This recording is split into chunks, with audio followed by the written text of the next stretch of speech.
Well, hello, everyone, and welcome to Knowledge is Power Podcast Live. I'm Tony Renfro, your host, and my co-host, Gina Taylor. Hello, everyone. I have your mic on. Yeah, you're there? Okay, well, let's get this. And also, we have our special guest tonight. It's Joseph Trahan, Jefferson County Democratic Party.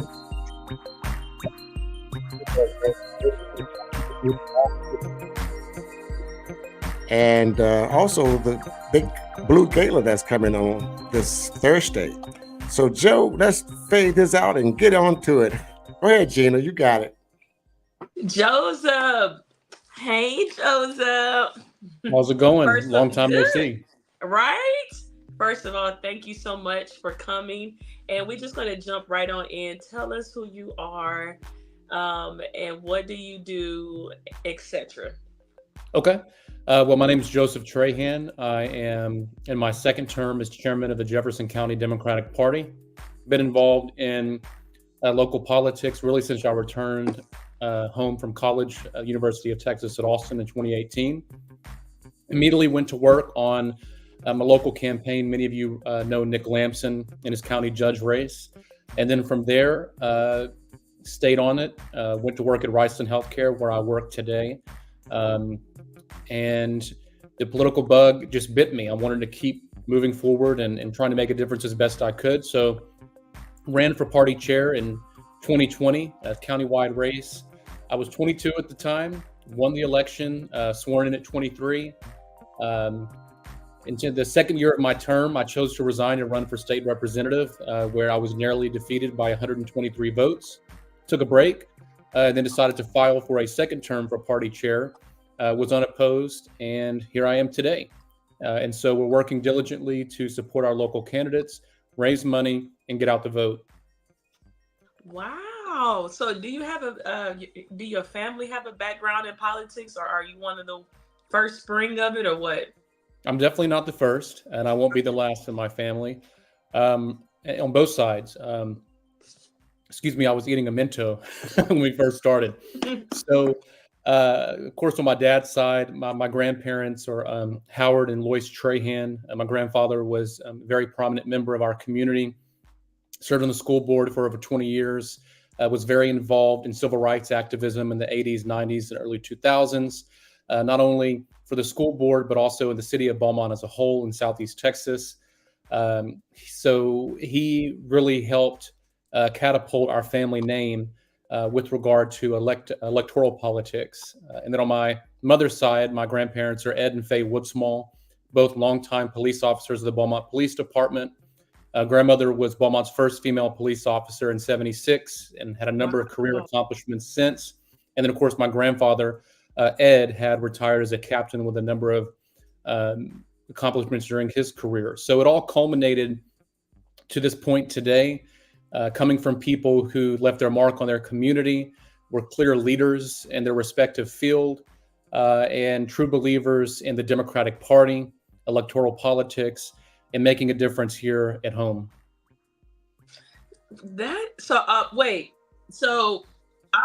This may be funny to some and maybe not, but since you are a Democrat, do you have any family members that is not a Democrat?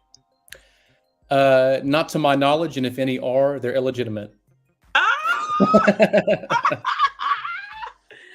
I was going to say, how is Thanksgiving and Christmas time? Like, how are these conversations going? But everyone is on the same page, so that's good. Yes. You know, I have some cousins and distant relatives, but you know, you can't have it all. Okay, that's amazing. Can you tell us about the upcoming gala that you all have going on? Absolutely. It's our annual Blue Gala. We are sold out. We're expecting over 600 people to be in attendance. Wow. We have three well-known individuals in the political scene that will be our speakers. We have one keynote, of course, that's Congresswoman Maxine Waters of Los Angeles. Mm-hmm. Very distinguished member of Congress, the ninth most senior, meaning in terms of seniority, the number of years that she has served to make her among those in House leadership who have a lot of privilege. She is also the longest serving African-American woman to serve in the U.S. House of Representatives in American history.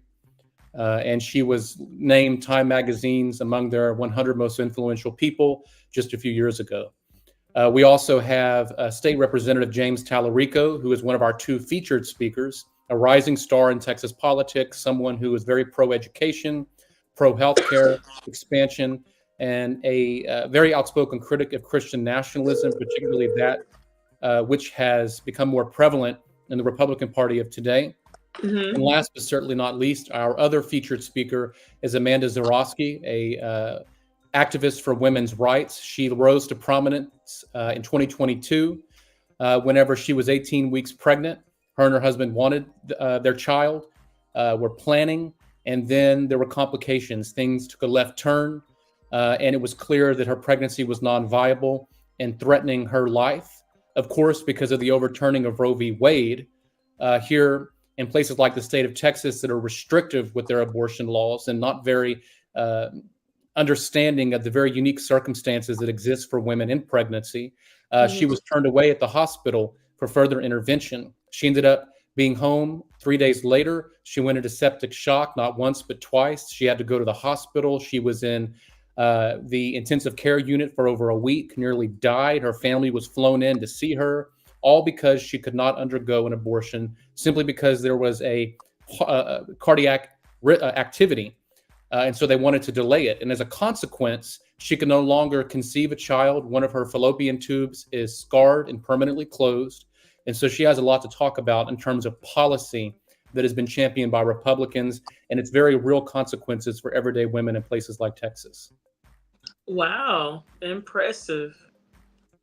So what so why do you all have a gala?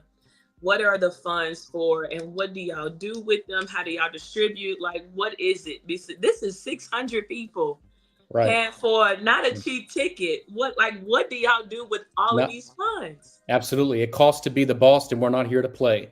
And so we have a lot of money that we have to raise in order to fund what is known as GOTV, get out the vote.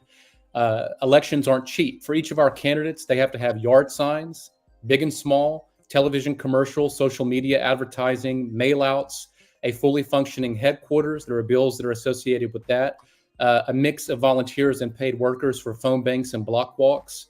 It's mail outs, you name it. It's all encompassing and costs a significant amount of money to go up against Republicans, one, and two, to make people excited and aware that there's an election taking place in the first place. So those funds stay exclusively here locally, overseen by the Jefferson County Democratic Party and utilized for this cycle, three candidates in particular: Sheriff Zena Stevens, Sean Locke, who is running for tax assessor collector, and Judge Naomi Doyle, Mm-hmm. all of which have opponents this November. Wow. So if you are a Democrat and you want to run for office, is the first step is coming to the Democratic location and say, "Hey, I need help," and y'all give assistance, or how does that work? Well, there is what is known as a primary process. And so individuals can file to run for office, and then Democrat primary voters make their selection. Once the individual is victorious out of the primary or in a subsequent runoff, then the Jefferson County Democratic Party can be more intentional about supporting the official nominee. Until Okay. then, the Jefferson County Democratic Party does not manage individuals' campaigns that are not on the ticket. We can certainly provide advice. We can provide resources in terms of information and steps to take. But we don't just, out of the blue, out of the gate, support an individual until that primary process is complete. Wow. And a lot of That's so people, interesting. have the tendency to say, "I want to run for office," but they don't have a base. And it may seem harsh, but we want to win. And so we need candidates that have the ability to fund their individual campaigns, either self or through fundraisers. The county party raises its own set of funds that do benefit the candidates, but it is not given directly to the candidates in terms of a monetary contribution. It's Mhm. very important that candidates are familiar with their territory, that they do not have a reputation that is mixed and may be off-putting. And they also have to make sure that they have, and I mentioned a few moments ago, a base. They have to have name recognition that can help catapult them to victory, not only in a primary election, but more importantly, in a general election. It's a great deal of work, and it's definitely a lot more than simply putting your name on the ballot to run. We have a lot of people who do that in municipal elections and school board elections, and I think we stack it too much, and people just waste their time. So how do you feel about when you mentioned stack? That triggered me to think about the amount of Democrats that runs for whatever particular seat. Like, how do y'all in the office, the ones that hold these positions, how do y'all feel about these multiple people running for one position? I'm not a fan of it. I do think that competition is important. It's a part of the democratic process. But when you start having three, four, five, six people running for the same seat, it's excessive. I think what people need to do is have self-awareness. They need to truly be able to ascertain whether or not they are a formidable candidate and if they can hold their own. If you are running in a campaign and you're not able to fund the resources and activity to have an effective strategy, to have an effective presence, you should not be running for office. Wow.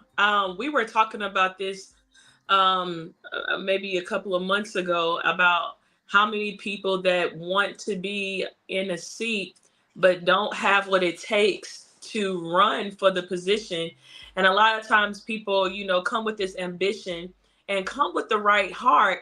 And don't get me wrong, I have seen some non-popular people that would be great for the position. But if you don't have, like what the Gen Z say, the clout, it's gonna be really hard. They got some amazing people that could take a seat of Mike Getz. But if you don't have the popularity and the influence like Mike Getz, you will get eaten up.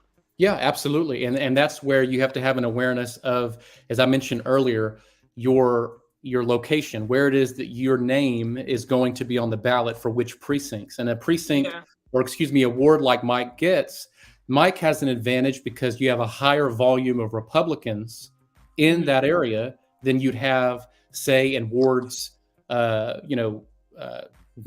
or 3 or 4. So, there's a lot that has to be taken into consideration when running for a seat. What we've been discussing are municipal and school board, but for the partisan side, I am not someone who is open to supporting any individual for a partisan seat that has not been active with the Democratic Party prior to them running for office.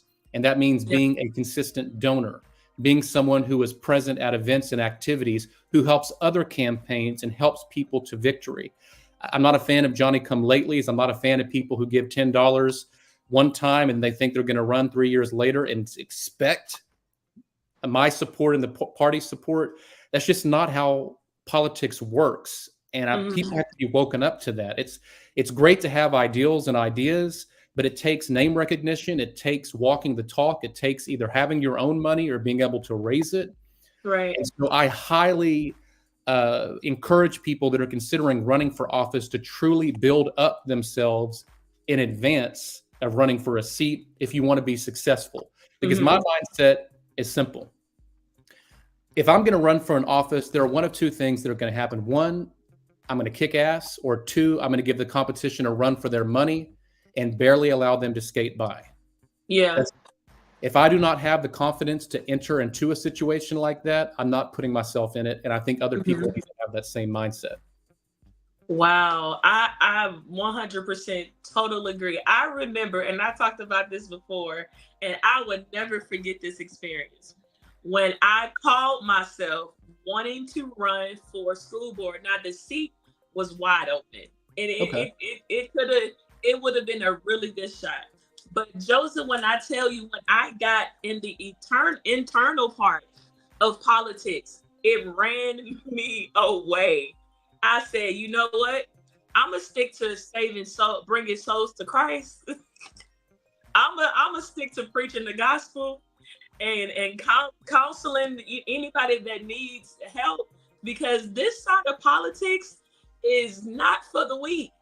And to try to maintain integrity and keep up a ethical, professional environment, and still have to deal with the rocks and the stones that is thrown from the people on the same side or even the opposite side, it is not for the weak, Joseph.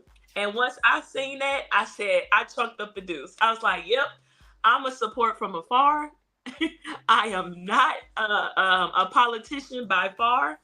Will I go out and vote? Of course. Would I support candidates? Of course. I would be behind the scenes. But Joseph, never would I ever think that I ever want to run for, or think I want to run for another position. Well, and sometimes, and I've heard people talk about this in the past, is that there are people that may not have the idea of running for office, but they may actually be very good leaders if they were in the position. And so while there is a lot of nastiness, a lot of backstabbing, I mean, I've dealt with it myself, people that, and I have a long memory. So I keep an internal notepad, and you just have to be aware, be respectful, to keep your distance. You have to. You don't need to put yourself in a situation where there's a lot of negative energy. Or just downright evil intentions. And but you have to train yourself on that. It doesn't happen. None of us are equipped to just be ready for that out the gate. It's trial and error.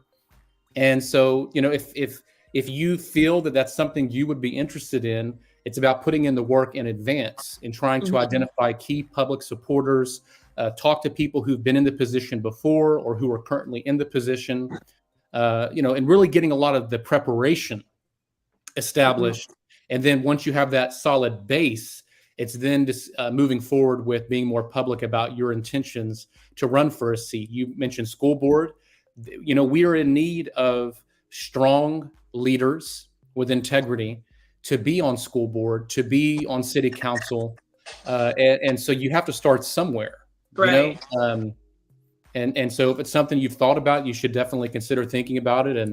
And not just you, but anyone that may be watching, to realize that it is a battle, but like anything worth having, it doesn't come easy.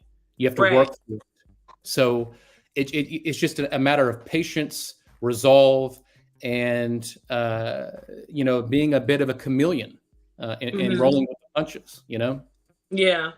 Look, I have so much respect for every elected official, whether Democrat or Republican, because seeing what goes on the other side requires a lot of work, a lot of diligence, a lot of patience, a lot of turning the other cheek. I tip my hat off to y'all. So thank you so much for doing an amazing job. Matter of fact, I met you. This was COVID time when Ava was switching over and you was taking a position. I think what position was that? Chairman? Yes, that was chairman. Right. Yes. And we had to social distance with our hand reached out. Yes, that was at the county convention right after my election. I remember that. So look, is there anything else you want the audience to know that people normally don't know on a normal day basis, something that's behind the scenes or something that's just been on your heart that people really need to hear? Well, people have more power than they give themselves credit for. Oftentimes the masses know if something's wrong or if something needs to be improved, but they always expect, somebody else is going to champion that, or someone else is going to fix that. Somebody's got to figure it out. When that somebody needs to start with you as a voter, as a member of your community, as a candidate for office. You may be familiar with One Reaches Seven. That's something that's been championed by local attorney James Payne with Provost Humphrey. And the idea behind it is that every individual has their own sphere of influence. You have people in your contacts now that are registered to vote that are not as up to date or with it as anybody like we are on this podcast. And so it's having to educate people, reach out to them and encourage them to pick up that mantle and say, look, you have a vote, you have influence, you have a voice. And not only do you, but your family members that you're related to, your friends, like I say, your chosen family, all these individuals, you have an obligation through your sphere of influence to get them informed, engaged, and out to vote. It's going to take more than an individual candidate. It takes more than a political party. In fact, a political party is nothing more than a conclave of people working towards the same goal. And like at the Democratic headquarters, we need help knocking on doors, engaging with voters. We need help making phone calls to seniors, to infrequent voters, to make sure they know that there's an election, to ask them if they need assistance with any information so that they can make an informed choice. It starts with us. Yeah, there's a lot of people who really don't think that their vote matters or that it does not count. So can you talk to that specific group of people? What can you say that could potentially change their mind? Well, to people who believe their vote doesn't matter, they couldn't be further away from the truth. The fact of the matter is, your local elections are determined by total votes. People confuse the presidential campaign with their local races. The presidential is decided by the Electoral College. So in a sense, like Hillary Clinton in 2016 had about 3 million more votes than Donald Trump. But because she didn't win enough of the individual states, she was not elected president. The reverse occurs locally for sheriff, for a judgeship, for city council or school board. It's the total number of votes, the top vote getter, So your vote literally can make the difference between somebody that you find appealing to run for office winning or losing. You know, many people are familiar with Bobby Patterson. She was a longtime city council member. Perfect example. She won her race by one vote. That's where Wow. Operation One Vote Wow. comes from. So every vote counts Mm-hmm. towards an individual's loss or victory. That also is the same for your U.S. senator, for your member of Congress. It's top vote getter. Mm-hmm. So you may be disillusioned with national politics, and I understand that. You may not want to vote for president, but you can't forget about all the other races that are below that candidacy, the down ballot races. That's where you really need to make sure you're putting an effort. You know, people don't seem to realize that if your vote didn't matter, people around this country would not be spending millions and billions of dollars to convince you to support them or their party or a cause. If you didn't have that type of power, nobody would pay you any mind. People know who to pay attention to based on their power. And there's nobody that's paid more attention to, especially during election time, than an individual voter. Wow. Man, let's see. Tony says, I need more information about a person incarcerated, but not seen the judge yet or haven't committed a federal offense. So if there's an individual who is currently incarcerated, they have not been found guilty of a felony, they can request a mail ballot application and fill it out. And as long as they have not been found guilty of a felony, they can receive a ballot and vote while being incarcerated. And you can contact the Jefferson County Clerk's office to request a mail ballot application. You know what? I never thought about that. People who does not have a felony that is incarcerated can still vote. Yes. Like if they just have a misdemeanor and they have to serve time, they can still vote, right? Yeah. A misdemeanor does not preclude you from being able to vote. Wow. And even if you've been found guilty of a felony, as long as you're off probation, you know, a lot of people know it as off paper, you can register to vote. You being incarcerated for a felony does not mean that you will no longer be able to vote for the rest of your life. What? I did not know that. Oh my gosh, I am learning so much today. Mm-hmm. Oh my gosh. Tony, do you have any questions for Joseph? No. Great show. Great information. Oh man. So even though y'all are sold out for the seats of the Blue Gala, how can they still make a donation to the organization? You can go to jcdptx.com. Again, that's jcdptx. That stands for Jefferson County Democratic Party, Texas. We have a donation link there where you can give online through Act Blue. You can also go straight to the Jefferson County Democratic Party headquarters located at 2211 Calder in Beaumont. We're open Monday through Friday with the exception of this Monday because it's a federal holiday, 10 a.m. to 6 p.m. And you can provide a contribution there and we can provide you a receipt of that contribution. Okay. We had another comment from LaDonna and she's, oh man, I can't, where is it at? Okay, she said, you only have two powers, who we elect and where we spend our dollars. Every election, every time. That is so true. Because the number one thing we have power over is our voices and our monies. And matter of fact, I was reading a scripture just this morning that aligns with that. And let me pull it up right quick because it was so accurate. It said, this was in Ecclesiastics. I took a screenshot of it, so I forgot the actual chapter. But it says that wisdom is better when you have money. Both are a benefit as you go through life.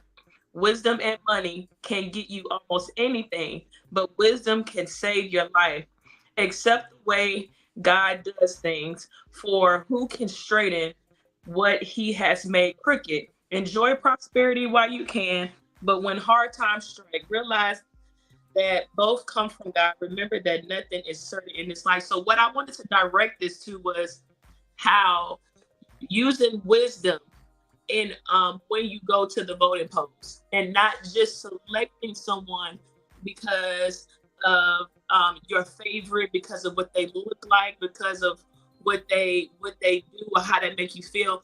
Vote for Use your wisdom to vote for what is right, what helps the mass majority. And our money can help the candidates to get the word out, can spread the word. It gives them more signs, it gives them more reach. um, Money rules a lot of things, and it gives authority to a lot of things. And it like the Bible says, one can chase 1,000, but two can chase 10,000. Like, we need to support our candidates, especially the ones that is in our home right now. We are what, Naomi, Mhm. Zena, and light skin. Sean What's Locke. Sean. Don Locke? Yes. Sometimes the way my brain is set up, it be freezing sometimes like a Well, and computer. they are all phenomenal candidates, incredibly qualified, beautiful, Incredibly which is just a qualified. plus, especially for Right. your male voters out there. If you want a beautiful sheriff, judge, and tax assessor, go out and vote. But jokes aside, they all have shown a very strong ability to lead, to walk the talk, to truly care about their community. Yeah. And so I'm just not impressed with their opposition. And opposition Right. wins when the soldiers stay home. We have a Right. lot of Right. work to do. We have a lot of work to do. It starts with you, the bigger you, everybody watching. There's no just me, it's us. And Right. if we can collectively come together and put in the work, and it's tedious work, you gotta Yeah. sweat. You gotta take time off from going to a concert or a movie theater, out to eat at Papados, and go to the headquarters and make some phone calls and knock on Hmm. doors. I even have people who always say, "Oh, I can't, I can't get a can I get a comp ticket for this event? Can I?" And I'm thinking to myself, some of these people, they're wearing Dolce and Gabbana or Gucci. They got diamonds all over themselves, driving a brand new car, and I'm thinking, you can't even give $25. You know what I'm saying? It's just kind Birds. of like, miss me with that. You have to Right. be able to walk the talk and put your money where your mouth is. And if you truly believe about democracy, your community, you have to foot the bill, you know? Right. And that bill means it can come in many forms of payment: sweat equity, physical resources like money, as well as your influence. But you got to Hmm. do something. Sean Webb Locke had a TikTok video that I seen earlier, and she was talking about the fact that she's running for tax assessor, and how it's imperative that we need to select someone who understands and who gets it. Mhm. Because we have, not to talk about her opponent, but it's easier to say that, oh, I understand. But if you've never been in that moment, if you've never been broke, if you never had $3,000 worth of taxes to have to pay for, living in your home, and you like, I need payment arrangements, I need extensions. But the grace really flows from someone that actually been there. And so I love what she said in that video. Like, hey, I've been there. I've never always been, Sean Locke, the beautiful black queen that she is. I never always been her. I never there were times when I didn't have, gas to put in my car. There were times when I was robbing Peter to pay Paul. There were times when I couldn't make the full payment. And you need someone in office that cares about the multitude, that has the extension of grace and not just the borderline of grace.